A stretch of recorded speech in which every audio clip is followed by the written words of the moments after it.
Welcome back to Wrestling Sphere, your go-to channel for uncovering the most thrilling behind-the-scenes stories in professional wrestling. In the world of WWE, just because something is written into the script doesn't mean the wrestlers will go along with it. Some handshakes never happen. Some rivalries are cancelled before they even begin, all because one side refuses to work with the other. Today, we're diving into 10 WWE superstars who flat-out refuse to collaborate with their fellow wrestlers, and the real reasons behind those decisions. 10. Steve Austin and Marc Mero. Steve Austin and Marc Mero weren't strangers to each other. In fact, they had a history. Back in their WCW days, they faced off as Stunning Steve Austin and Johnny B. Bad. By 1996, both had made their way to WWE and even crossed paths a few times on TV. But by mid-1998, their careers couldn't have looked more different. Austin had become the guy, undisputed champion, the face of the Attitude Era, and a box office draw like no other. Meanwhile, Marc Mero, now portraying Marvelous Mark, had slipped into mid-card villain territory.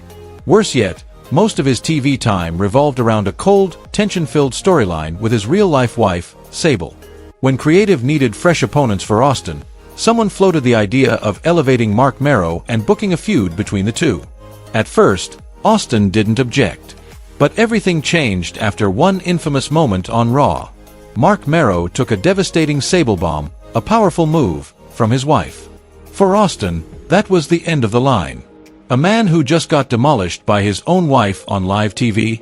That wasn't a credible challenger, at least not for someone like Stone Cold. Almost instantly, Austin pulled out of the planned feud and pivoted to working with Dude Love instead. Marc Mero didn't hold it against him. In fact, he later admitted he'd still let Sable hit that move if he had to choose again, because at least it gave her a spotlight. And maybe, just maybe, that moment helped Sable catch the attention of Brock Lesnar in more ways than one. For Austin, it was about protecting his image. For Marc Mero, it was about making a sacrifice. And for the fans, it was one of those odd but unforgettable WWE turning points. Bizarre, dramatic, and totally on brand. 9. John Cena and Jack Swagger. Steve Austin wasn't the only top guy who knew how to steer a storyline. In WWE, when you're the face of the company, your word can carry more weight than creative itself. And John Cena, arguably the face of WWE for over a decade, made some behind-the-scenes calls that caught people off guard. One such moment came right after WrestleMania 26. Jack Swagger, known then as the All-American American, had just won the Money in the Bank ladder match. According to Swagger himself, Vince McMahon originally planned for him to cash in his briefcase on the very next night on Raw, defeating John Cena to become WWE Champion, a classic WWE-style shocker. But Cena wasn't having it. He flat-out rejected the idea. The exact reason was never made public, but it's widely believed Cena didn't see Swagger as ready, not polished enough, not credible enough to dethrone the company's top star. Swagger still got his cash in, but not on Raw and not on Cena. Instead, it happened on SmackDown, against Chris Jericho. He won the World Heavyweight Championship, but his title run faded quickly from memory. Years later, Swagger looked back on that missed moment with some bitterness. He questioned Cena's reputation for helping younger talent, suggesting it didn't always line up with his actions. But in hindsight, maybe Cena had a point. Swagger got the belt, sure, but he never truly broke through to the next level. As for Cena, he remained the mountain everyone else tried to climb, not because he always gave others a boost, but because he knew exactly when to give it, and when not to. 8. Ken Shamrock and China. During the chaotic and wildly creative Attitude Era, China emerged as a one-of-a-kind icon, powerful, fearless, and unlike anyone else. She started as Triple H's silent bodyguard, but quickly shattered every limit set for women in wrestling. She became a key member of D-Generation X, a standout solo competitor, and even made history as the first, and only, woman to win the Intercontinental Championship. Part of China's appeal was her willingness to take on male wrestlers, and beat them. But not everyone felt comfortable with that narrative. One such name was Ken Shamrock, a former MMA fighter and one of the toughest men in WWE at the time. Though Shamrock and China did have brief physical altercations during chaotic brawls, he politely declined when asked to commit to a full-blown storyline feud with her. His reasoning wasn't rooted in disrespect, quite the opposite. Shamrock said he respected women too much to portray a physical fight with one, even if it was just scripted. He worried that his children might get the wrong message about how men should treat women, especially seeing their father in such a context. His choice may have cost him some major storylines, but Shamrock never expressed regret. There were no scandals, no dramatic backstage blow-ups, just a professional sticking to his personal code, even if it meant being phased out of the spotlight a bit sooner than expected. In the end, China still shined in her own groundbreaking way, and Shamrock remained respected as someone who stood firm in his values, inside the ring and out. 7. Diesel and the Ultimate Warrior. The Ultimate Warrior made his dramatic return to WWE at WrestleMania 12 after a 4-year absence, and the comeback couldn't have been louder. He demolished Triple H in mere seconds. WWE was eager to re-establish Warrior as a legendary force and had plans for him to rack up wins against other major names to reinforce his larger-than-life aura. One of those names was Diesel, better known today as Kevin Nash. But at that time, Nash had already decided to leave WWE for WCW and only had a handful of appearances left. When Vince McMahon asked if he'd be willing to put over Warrior on the way out, Nash firmly declined. His reason? He didn't believe Warrior had earned it. Nash felt that Jim Hellwig, Warrior's real name, lacked respect for the business, for his fellow wrestlers, and wouldn't appreciate the gesture. For Nash, working with someone wasn't just about what was written in the script, it was about professional ethics and honoring the brotherhood among wrestlers. Instead of doing the job for Warrior, Nash chose to work with men he genuinely respected, Shawn Michaels and The Undertaker. He let them win during his final house shows and especially in his farewell match of that era. But the story didn't end there. Years later, Nash and Warrior engaged in heated verbal battles online. As usual, Nash didn't hold back. He even challenged Warrior to a real fight, no scripts, no lights, just the two of them settling it MMA style in a training room. Warrior never took him up on the offer. Nash, however, stayed true to his word, both behind the curtain and in real life. 6. The Rock and Shawn Michaels. This one might shatter some illusions, especially for fans who only know the current version of Shawn Michaels, the soft-spoken NXT coach with a kind smile and short hair. But go back a few decades, and you'll find a very different Heartbreak Kid. Arrogant, combative, and notorious for turning WWE's Backstage into a real battleground. One person who felt the sting of that version of Shawn Michaels was none other than Dwayne "The Rock" Johnson. It all started early in Rock's career, when he debuted under the name Rocky Maivia. At the time, Shawn and his close ally Triple H, then running wild with D-Generation X, reportedly went out of their way to bury the new guy.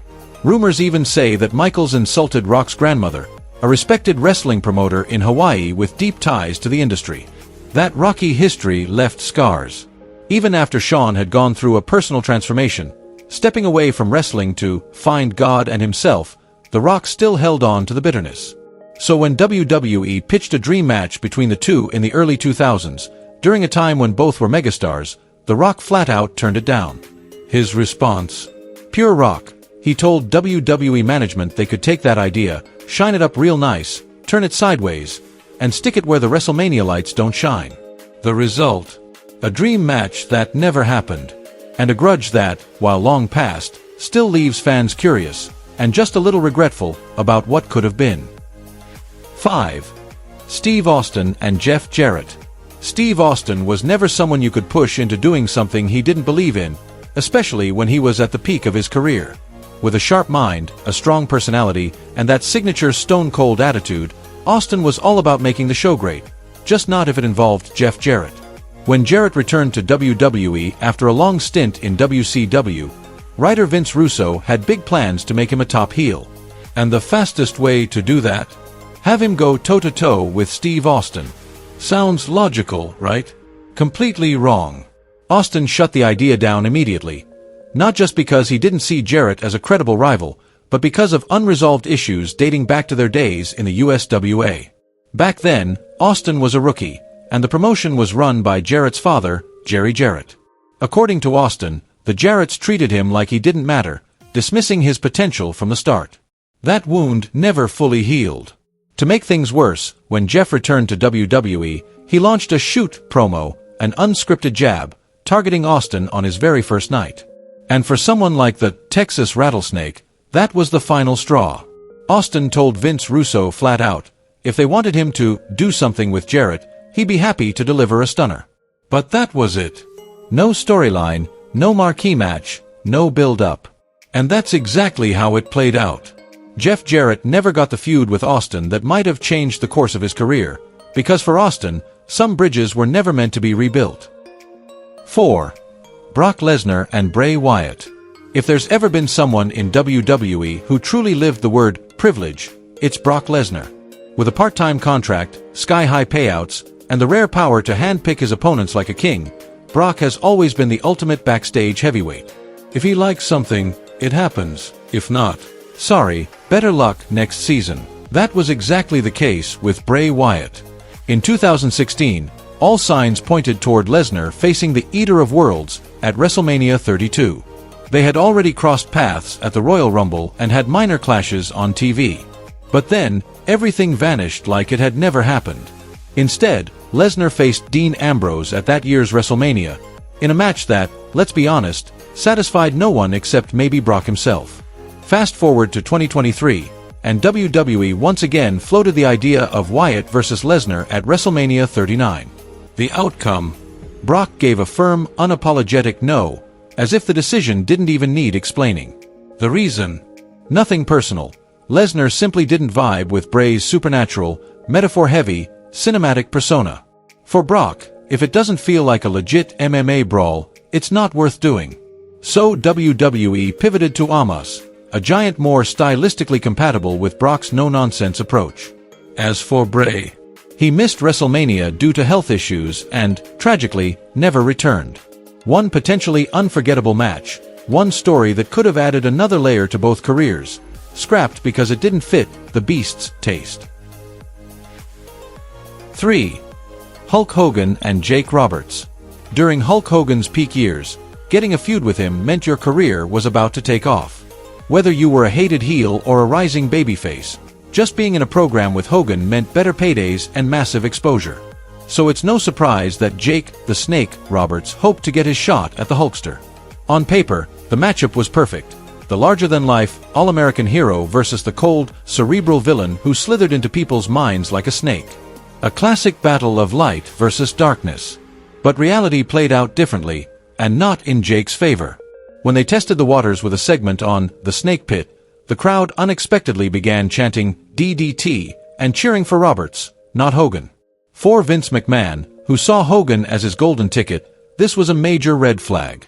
That segment never made it to air, but the fallout lasted far longer than anyone expected. Reports suggest that Hogan didn't take the crowd's reaction well. Rather than work with Jake to shift the narrative, Hogan supposedly decided they just weren't a good fit, and that was that. No follow-up, no feud, no second chance. Jake was moved into a babyface role. Hogan went back to feuding with safer opponents like Kamala. Even today, Roberts admits it still stings. Because for him, that wasn't just another rivalry, it was a career-defining moment that slipped through his fingers. Unfortunately, the one person who needed to say yes didn't think it was worth the risk. 2. CM Punk and Triple H. By January 2014, CM Punk wasn't just exhausted, he was at his breaking point. Lingering injuries, relentless travel, and a growing sense of backstage disrespect had pushed the straight-edge superstar into a corner. But the final straw? Finding out that WWE was planning a WrestleMania 30 match between him and Triple H, something Punk absolutely didn't want. During a heated backstage meeting after Raw on January 27th, Punk let loose. Sitting face-to-face with Vince McMahon and Triple H, he didn't hold back. No diplomacy, no sugarcoating, just blunt truth. I don't need to wrestle you. You need to wrestle me. I don't want anything to do with that match. For Punk, this wasn't a sudden outburst. It was the culmination of unresolved resentment dating back 3 years, when Triple H allegedly refused to let Punk go over in a key match. That decision, in Punk's eyes, shattered any trust he had left. When Punk later shared the story on the Art of Wrestling podcast, he made it clear, the issue wasn't wrestling a legend. The issue was being used as a pawn by people who either didn't understand, or didn't care, what was right for his character and career. So Punk walked. He left behind a WrestleMania without him, and a company that lost one of its hottest stars. As for Triple H, for the first time in a long while, the game had to face a reality where not everyone wanted to play along. 1. Hulk Hogan and Bret Hart. WrestleMania 9, where Bret Hart lost the WWE Championship, only to watch Hulk Hogan march down, seize an impromptu title shot, and walk out as champion. To many, it was a fairy tale ending. But for the Hitman, it was a public slap in the face. Still, he kept it professional, trusting that Vince McMahon would follow through on his promise. Bret would face Hogan at SummerSlam and get his redemption. The problem? Hogan had zero interest in keeping that promise. To him, passing the torch to a smaller guy like Bret, someone who lacked the over-the-top physique and superhero image, just wasn't appealing. Despite Hart's technical brilliance and massive fan support, Hogan simply didn't see him as worthy. So instead of Bret, WWE chose Yokozuna to dethrone Hogan, a shocking decision that came out of nowhere. The anticipated showdown between two of wrestling's biggest names was wiped off the table, and Hart could only watch from the sidelines, frustrated and betrayed. The result? No Hogan versus Bret, no torch passed. Just years of simmering tension between the two, and a deepening rift between Hart and McMahon. For Bret, this was his first and most painful lesson in WWE politics. Just because you're told you're moving up doesn't mean you're not being led in circles. And that was 10 times the biggest names in WWE refused to work together. Sometimes out of personal conviction, sometimes for strategic reasons, but always in ways that kept fans talking for years. In a world where egos can be just as massive as legacies, not wanting to work together turns out to be disturbingly normal. Sometimes, the matches that never happen are remembered more than the hundreds that do. Because those are the moments that could have been legendary, but were shut down with a single shake of a superstar's head. Which story stood out to you the most on this list? Drop a comment below, and if you want to dive deeper into the untold stories behind WWE's brightest lights, don't forget to hit that subscribe button and follow Wrestling Sphere. We're just getting started, and what we have coming is bigger than anything you've seen on TV.